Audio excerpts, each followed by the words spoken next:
Hello. Polish your ideas well before you present it to others. Digital media पर दुनिया की निर्भरता आगे चलकर और भी बढ़ती जाएगी। ऑफिस की रिपोर्ट्स और प्रोफेशनल प्रेजेंटेशन को प्रभावशाली बनाने के लिए अपने आइडियाज़, ऑब्जर्वेशंस और नॉलेज को व्यवस्थित रूप से प्रेजेंट करने का हुनर ही आपकी प्रतिष्ठा और पावर बचाएंगे। अपने विचारों को असेंबल करने के स्टेप्स इस सेशन में हैं। आइडियाज़ को लॉजिकली प्रेजेंट करने के लिए कंप्यूटर पर या कागज़ पर लिखकर उनको व्यवस्थित करना सबसे अच्छा होता है। किस तरह के आइडियाज़, किस तरह की बात किस तरह से लिखकर तैयार होती है। आपको अपने आइडियाज़ अपनी कॉलोनी के फंक्शन में या स्कूल के सेलिब्रेशन में, किसी सेमिनार में आपको प्रस्तुत करने होते हैं। जब आप अपना केस प्रेजेंट करते हैं, चाहे वो कोर्ट में हो या और कहीं हो, किसी वेबसाइट के लिए जब आप अपने आइडियाज़ को प्रेजेंट करते हैं, इंडिपेंडेंस डे का जो स्पीच है उसमें आपको बोलना होता है या अपने कस्टमर के सामने आपको बोलना होता है।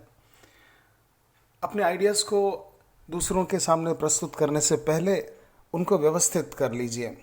इस सेशन में ये एक टॉपिक है जो यूट्यूब में मैच्योर तरीके से मौजूद नहीं है।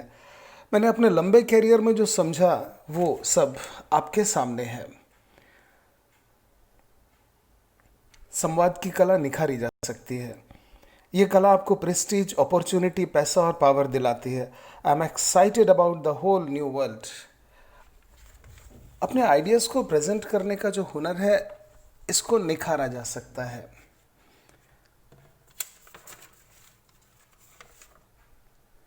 हम लोग बहुत सारी चीज़ें सुनकर सीखते हैं, लेकिन जब उसको पब्लिक में प्रेजेंट करने की बारी आती है तो भाषा ज्ञान एक बहुत महत्वपूर्ण गुण होता है जो हमको बचाता है। नॉवेल, कहानियाँ, स्क्रिप्ट वही लोग लिख पाते हैं जिनको अपने विचार प्रेजेंट करना आता है। कई लोग तो अपने विचारों को प्रेजेंट करने को ही अपना प्रोफेशन बना लेते हैं।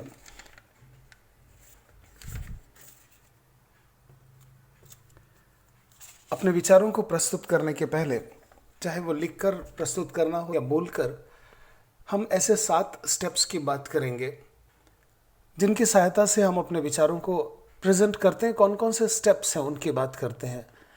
अपने विचारों को असेंबल करने के लिए जो सबसे पहला कदम है कि आपको एक टॉपिक सेलेक्ट करना होगा।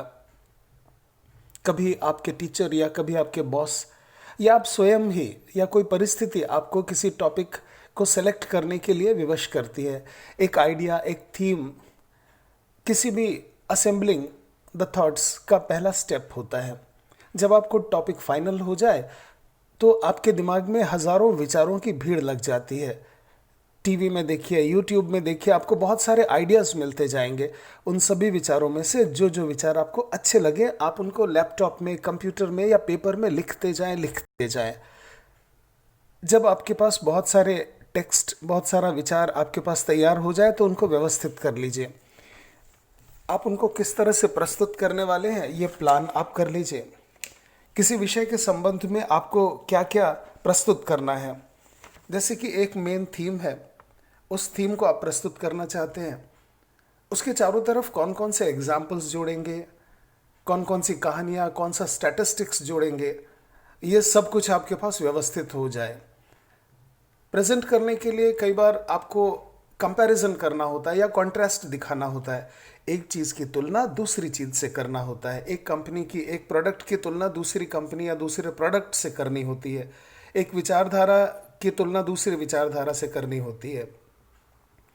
कई बार आपको अपने विचार प्रस्तुत करना होता है लिखकर या बोलकर, किसी प्रॉब्लम या उसके सॉल्यूशन के बारे में।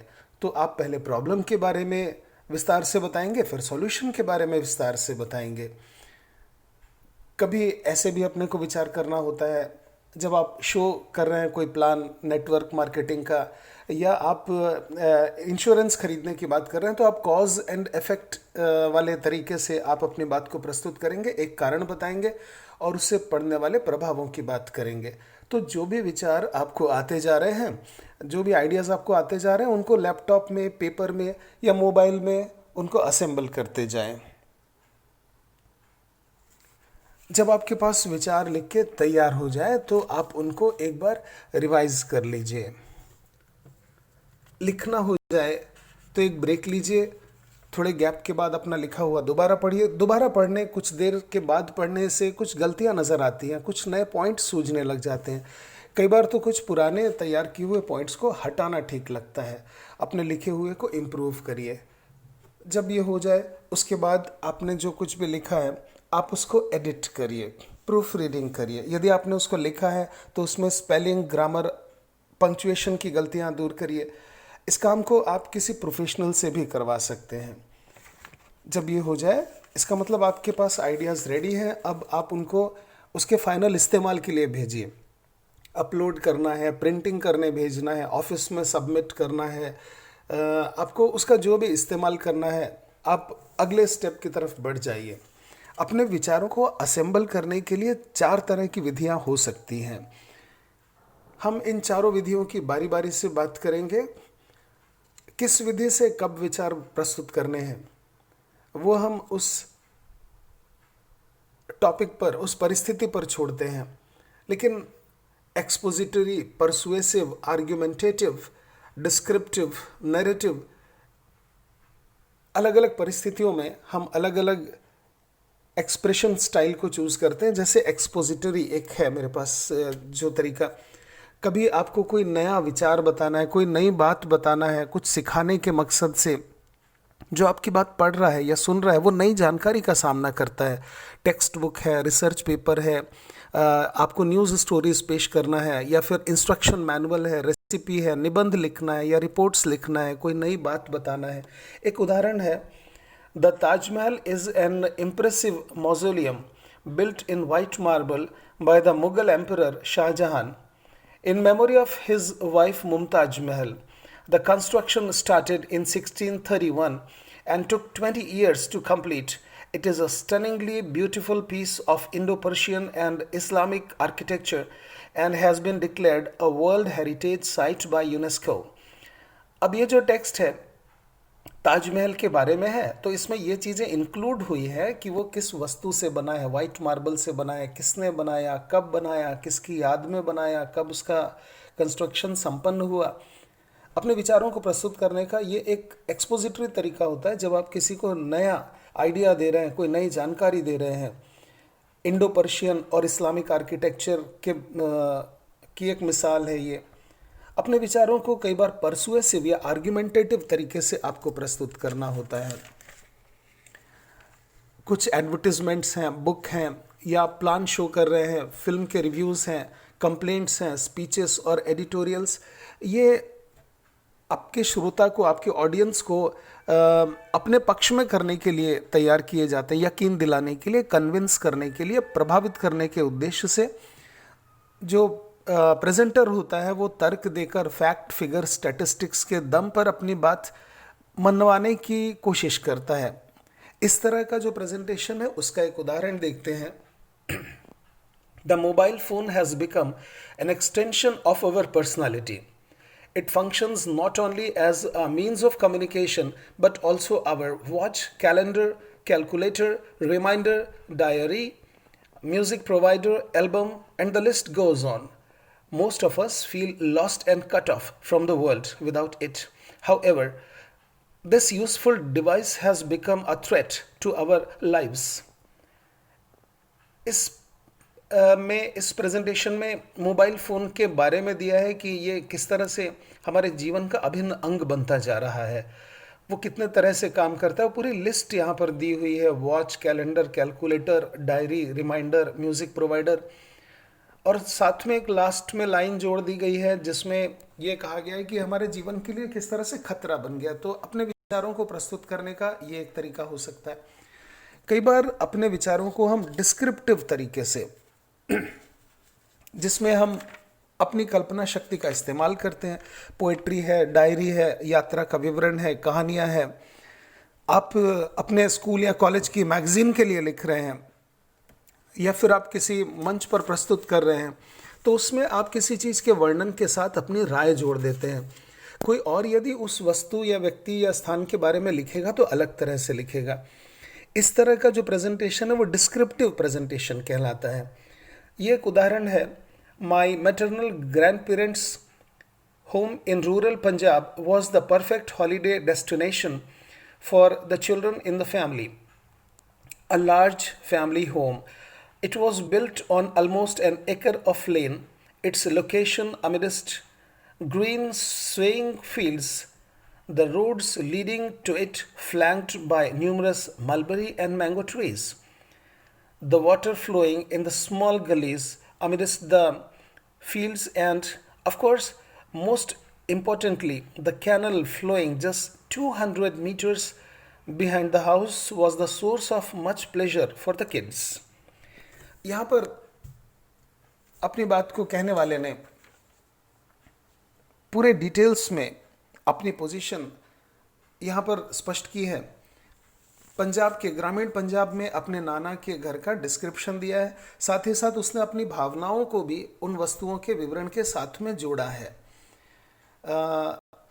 जैसे यहाँ पर जोड़ा है, जैसे the road leading to it flanked by numerous mulberry and mango trees, the house was the source of much pleasure for the kids.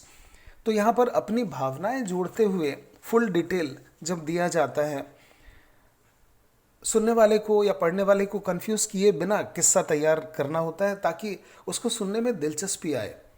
अपना समय वो आपकी बात सुनने या आपकी बात को पढ़ने में इन्वेस्ट करे। अपनी बात को प्रस्तुत करने के लिए एक नैरेटिव तरीका भी हो सकता है। जब आप कोई पर्सनल एक्सपीरियंस का डिस्क्रिप्शन देते हैं, सॉन्ग या पोएम आप देते हैं, स्क्रीन के टॉपिक्स या नॉवेल्स जब आप देते हैं, कुछ लोगों ने लेखन को ही अपना प्रोफेशन बनाया हुआ है, तो इसमें फुल डिटेल्स दिया जाता है।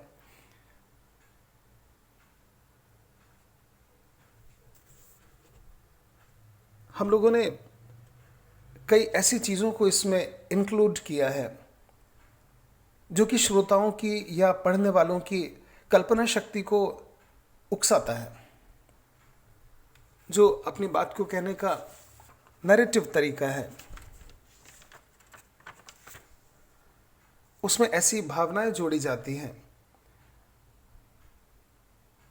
जो पढ़ने वाले को, सुनने वाले को अपील करती है। ये उदाहरण है, I stood at the crossroads waiting for an opportunity to cross over to the other side, a gleaming sleek red coloured Audi standing outside an apartment block drew my eyes. As I was admiring the car, its owner emerged from the complex. A handsome young man in grey pin-striped suit, crisp white shirt, a light pink tie, with perfect Adonis-like features, swept back hair, and immaculately groomed, he was an attraction for many eyes. He was the epitome of sophistication, youth, and wealth. यहाँ पर आप देखेंगे कि पूरी स्थिति का full detail दिया है कि जो प्रस्तुत कर रहा है वो कहाँ खड़ा था, क्यों खड़ा था, waiting for an opportunity to cross over to the other side, car का रंग, वो जो ऑडी कार वहाँ खड़ी थी तो उसके बारे में, उसका कलर और वो चमकदार थी। इस तरह का विवरण जोड़ के हम लोग अपने ऑडियंस को, चाहे वो पढ़ रहे हों या आपकी बात को सुन रहे हों, उनको हम अपने विचारों में, अपनी कल्पना शक्ति में इन्वॉल्व करते हैं। As I was admiring the car, अपनी फीलिंग्स भी उसमें बताई कि उन चीज़ों को देखकर मेरे मन में किस तरह की फीलिंग्स आई। अपने विचारों को असेंबल करने के लिए हम जिन चीज़ों को इंक्लूड करते हैं, उन चीज़ों की बात करते हैं। अपने विचारों को असेंबल करने का, अपने विचारों को व्यवस्थित करने का जो काम है, ये आपकी कम्युनिकेशन स्किल को इम्प्रूव करता है। हम आगे और वीडियोस में देखेंगे और तरीकों के बारे में। आपने जो कुछ भी सीखा है, आपका जो कुछ भी संस्कार और ज्ञान है, आप उसको ठीक से प्रस्तुत कर पाते हैं। दूसरे लोग आपके ज्ञान को, आपके संस्कार को, आपकी पर्सनालिटी को ठीक से एवेल्युएट कर पाते हैं, मूल्यांकन कर पाते हैं। आप क्रिएटिव तरीके से अपनी बात को व्यक्त करना और नए नए क्षेत्रों में आप विचार करने या एक्सपेरिमेंट करने का साहस पाते हैं। स्वयं को समझने के लिए अपने विचारों को असेंबल करना आवश्यक है। आपके फ्यूचर के कैरियर एस्पेक्ट के लिए भी अपने विचारों को असेंबल करना आवश्यक है।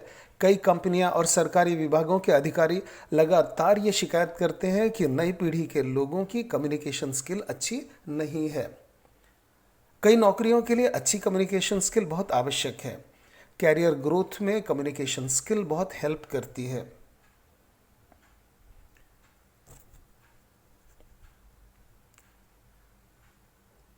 जब भी कोई बात आपको कहनी हो, उसको लॉजिकली अरेंज करिए। इससे आपका कम्युनिकेशन इम्प्रूव होता है। अच्छे से अपनी बात को प्रस्तुत करना, अपनी फीलिंग्स को ठीक से प्रस्तुत करने वाले लोग अपने कैरियर में कई ऊंचाइयों के दर्शन करते हैं। जब जिस इन्फॉर्मेशन की आवश्यकता हो तब वो इन्फॉर्मेशन याद आ जाए, जिसे रिकॉल करना कहते हैं। विचारों को असेंबल करने से हमारी वो क्वालिटी भी डेवलप होती है। दूसरे लोग आपके लर्निंग को जज करते हैं, एवेल्युएट करते हैं। स्टूडेंट्स के लिए अपनी बात को प्रस्तुत करने के तरीके सीखना बहुत आवश्यक है। नई चीज़ों का सृजन करने का अभ्यास होता है। आपकी जो कल्पना शक्ति है, जो आपकी इमेजिनेशन है, वो भी एक्सपैंड होती है।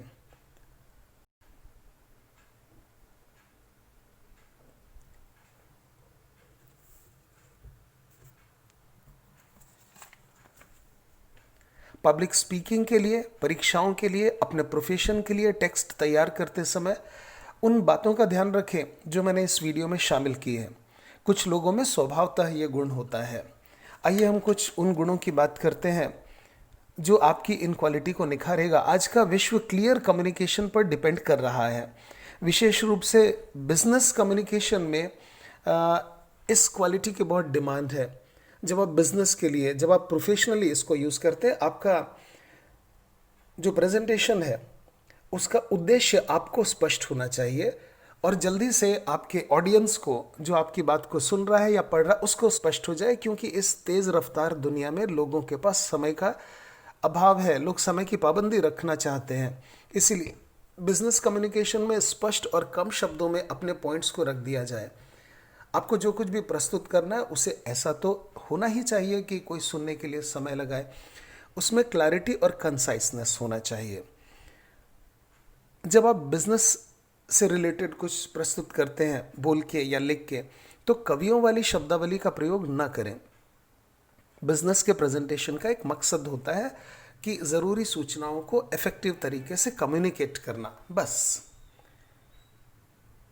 आपको अपने टारगेट ऑडियंस के बारे में पता होना चाहिए कि जो लोग आपकी बात पढ़ेंगे या जो लोग आपकी बात सुनेंगे, उनका एजुकेशनल बैकग्राउंड, उनका फैमिली बैकग्राउंड, उनकी फूड हैबिट्स, जितनी ज़्यादा इन्फॉर्मेशन आपको अपने ऑडियंस के बारे में होगी, उसके हिसाब से, उन जानकारियों के हिसाब से आप शब्दों का चुनाव करें, उदाहरणों और स्टैटिस्टिक्स का चुनाव करें। अपने से बड़ों के सामने प्रस्तुत करनी हो कोई बात, अपने से जूनियर्स के सामने, छोटे बच्चों के सामने, बराबर वालों के सामने, कस्टमर के लिए, सप्लायर के लिए, सब के लिए आपका टोन उनके अनुसार होना चाहिए। भाषा को लेकर सावधान रहिए। बहुत ज़्यादा इनफॉर्मल या फ्रेंडली लैंग्वेज मत यूज़ करिए। अपनी लैंग्वेज को कभी चीप मत होने दीजिए। कई ऐसी चीज़ें होती हैं, कई ऐसे भाषण होते हैं जो एक फिक्स्ड फॉर्मेट में प्रस्तुत किए जाते हैं। जब आप किसी मंच का संचालन कर रहे हो तो वहाँ पर एक फिक्स्ड फॉर्मेट होता है। जब आप कोई प्रपोजल प्रस्तुत कर रहे हो, मेमो अगर आप देना चाहते हो, कोई सप्लाई ऑर्डर या बैलेंस शीट आप प्रस्तुत कर रहे हो, तो एक फिक्स्ड फॉर्मेट होता है, वही फॉर्मेट यूज़ करिए। क्योंकि पब्लिक की उसी तरह की प्रस्तुति को समझने की प्रैक्टिस है, वो जल्दी समझ में आता है। बिजनेस कम्युनिकेशन में ज़्यादा इमोशन मत शो करिए। ऑफिस की पॉलिसी, ऑफिस के निर्देशों का पालन कीजिए। आई थिंक, आई फील, ये सब यूज़ मत करिए। आपके पास में ऐसे बहुत सारे उदाहरण होंगे जिनका इस्तेमाल करके आप अपने इन गुणों को निखार पाएंगे।